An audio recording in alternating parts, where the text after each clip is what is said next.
Ngibingelele kuwe mlaleli, ngiyathemba ukuthi uyaphila-ke. Mina ngizocela kuwe-ke laphana-ke ukuthi-ke uma ngabe usamusha kuleli khasi-ke leli-ke wenze okulungile-ke laphana-ke ucindezele-ke ibhathini usubscribe nje, akubizi mali, kumahhala nje, occasional sent-ke elimnyama-ke leli-ke khona uzokwazi ukuthi uyithole zonke-ke iy'ndaba-ke ezintsha. Ngizobe-ke nje ngikuletela zona-ke kulo-ke leli khasi-ke leli-ke. So ongakwenza nje lapho wona ukuthi-ke ucindezele ibhathini subscribe njengamanje-ke udaba ngilethele lona-ke namhlanje. Sekhona-ke ividiyo-ke kasisi-ke e-trend-ayo-ke laphana-ke ey'nkundleni zokuxhumana eveza okungenami-ke ngesinqumo-ke esithathwe-ke i-I_F_P na-ke laphana-ke base bagqugquzela abantu ukuthi-ke mase kuvotelwa-ke ohulumeni-ke bendawo-ke laphana-ke ngo-2026 abofika baye straight kwi-M_K bafike laphana-ke bavote-ke i-M_K ngoba le i-I_F_P into engekho-ke, wathi-ke into-ke yamabhunu-ke le. Kodwa-ke angifuni ukuthi vezwa ngempela nje into nje mina-ke ngizodlala-ke ividiyo-ke uzizwele wena-ke lo sisi-ke ezikhulumela. Siyacela kuwe laphana usuzwile-ke le vidiyo kuma-comment section-ke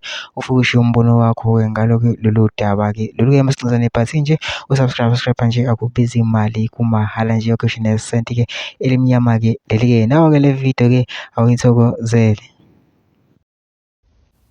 Sanibonani webalandeli beNkatha Freedom Party.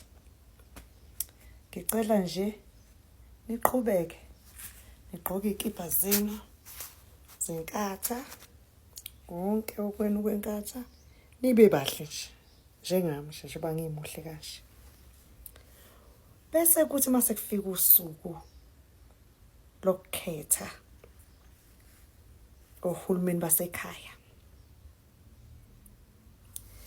nifike lapha kuma-ballot papers wenu, nifike niyothi zaka zaka eduze komkhonto wesizwe, ngoba le yona ayikho, into engekho le, amabhunu lawa.